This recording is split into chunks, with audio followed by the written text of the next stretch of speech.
Effectivement, Mohamed et Jean-Claude Juncker est quelqu'un qui n'accorde plus beaucoup d'interviews aujourd'hui et pourtant les médias l'ont toujours beaucoup apprécié parce qu'il a le sens des formules choc et pas qu'avec les journalistes. Par exemple, Jean-Claude Juncker, est-ce que vous vous souvenez du jour où vous avez accueilli Viktor Orban et vous lui avez dit « Bonjour dictateur » ?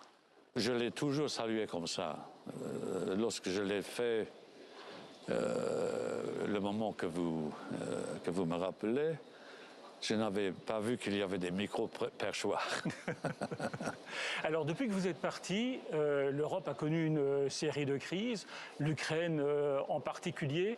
Vous pouviez imaginer une telle guerre et est-ce que ça a tout changé en Europe ? Honnêtement, je ne pouvais pas m'imaginer un tel geste de la part de Poutine. J'ai bien connu Poutine pour avoir discuté des heures et des heures, sans fonctionnaire et sans interprète, avec Poutine, et jamais je n'aurais cru qu'il serait capable de poser ce geste. C'était la fin de la dividende de paix en Europe. Nous avions pensé, depuis le début des années 90, que le monde avait changé positivement, que maintenant tout serait devenu possible. Et maintenant, il y a cette césure, cette rupture, cette violation de 2 décennies d'histoire.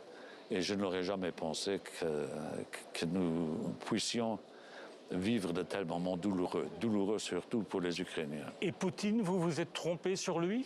Vous lui faisiez confiance? Oui, je lui faisais confiance. Nous étions même, oui, je dois le dire, amis. On s'est souvent vus, on s'est souvent parlé sur tous les continents. Et pendant les 10 premières années de son ministère, comme on dit, il était sur une orientation très pro-européenne. Au Bundestag, en 2001, il a déclaré la guerre froide est terminée, est finie. Il est applaudi par tous les groupes parlementaires au Bundestag. Il a dit à peu près la même chose partout en Europe. Et voilà, coup de tête ou stratégie réfléchie, il a fait le contraire de ce qu'il avait laissé penser. Et aujourd'hui, il faut aider l'Ukraine jusqu'où? Éventuellement jusqu'à envoyer des troupes européennes, comme l'évoque Emmanuel Macron? Mon ami Emmanuel Macron a évoqué cette piste sans la privilégier. Et surtout, il ne faut pas dire en politique internationale, surtout lorsqu'on est aux prises avec la Russie, ce qu'on ne va pas faire dans cette mesure-là. Il a eu raison de le dire, mais il n'aurait pas raison de le faire. Et pour reprendre une autre formule d'Emmanuel Macron, il y a quelques jours, il a parlé du fait que l'Europe pouvait mourir.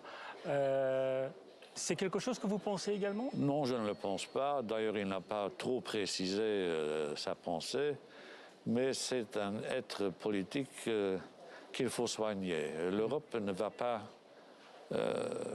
d'une façon évidente. L'Europe n'est pas une évidence, la paix n'est pas une évidence. Et donc, si on veut maintenir l'Europe en vie, disons-le de cette façon-là, il faut chaque jour renouveler le combat pour l'Europe. Qu'est-ce qui vous fait le plus peur aujourd'hui? L'extrême droite.